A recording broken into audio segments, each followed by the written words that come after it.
Salut tout le monde, c'est Zeronman et on se retrouve aujourd'hui pour une nouvelle vidéo de présentation de la nouvelle série que je voulais tourner depuis un bon moment déjà. Donc je suis désolé si la caméra elle bouge, mais là je peux pas trop m'occuper de ça pour l'instant. En tout cas, on se retrouve aujourd'hui pour la présentation de cette nouvelle série, des tutoriels, parce que non, il n'y en a pas qu'un, mais pour résoudre un Rubik's Cube. Donc, pour commencer, je voulais faire tout simple. En gros, ce qu'on va faire, c'est on va commencer par le 3x3. Parce que c'est celui. En gros le Rubik's Cube de base. Donc là, j'ai pris le mien. C'est pas celui que j'utilise d'habitude, j'en ai un autre. Mon main, justement, c'est pas ça. Mais bon. Du coup, j'ai un simple Rubik's Cube de la marque Rubik's. Donc pour commencer, c'est ce que je vous conseille. Donc normalement ils vont assez bien tourner, mais ils sont un peu durs. Mais bon, pour apprendre c'est le meilleur. C'est comme ça que j'ai appris. Donc pas d'inquiétude, en 2 ou 3 semaines on peut vite l'apprendre à le faire. Donc ça c'est vraiment un tutoriel pour l'apprendre et non pas pour le résoudre simplement sans apprendre d'algorithme.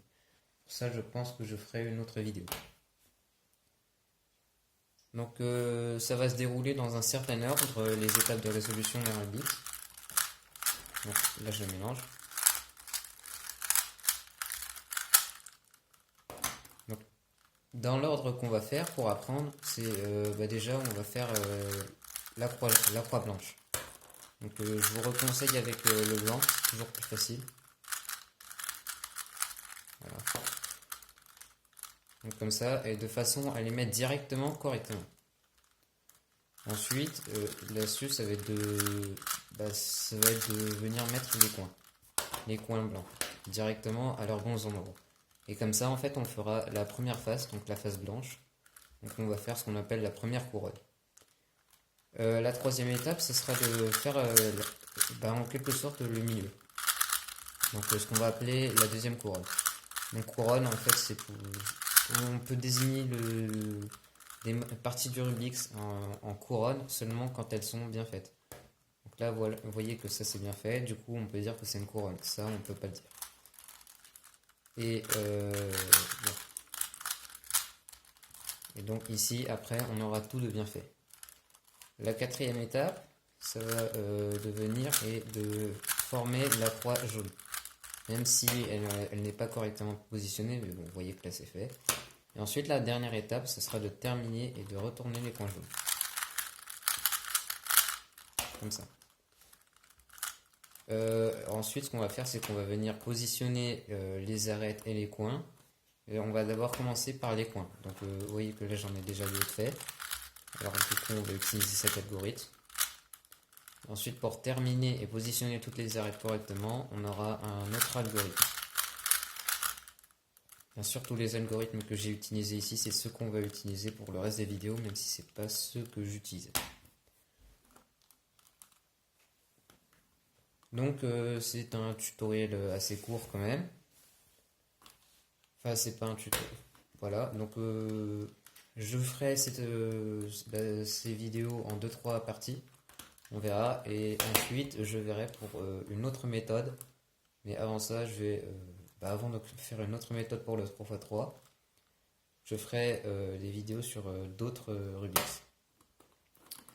Mais si vous n'êtes toujours pas abonné et que vous ne savez pas ce que je propose d'autre dans ma chaîne YouTube, vous pouvez désormais vous abonner, activer la cloche de notification, à liker cette vidéo si elle vous plaît, et comme ça vous verrez qu'en fait je fais la plupart du temps des vidéos de programmation. D'ailleurs, c'est là qu'on a une notion d'algorithme.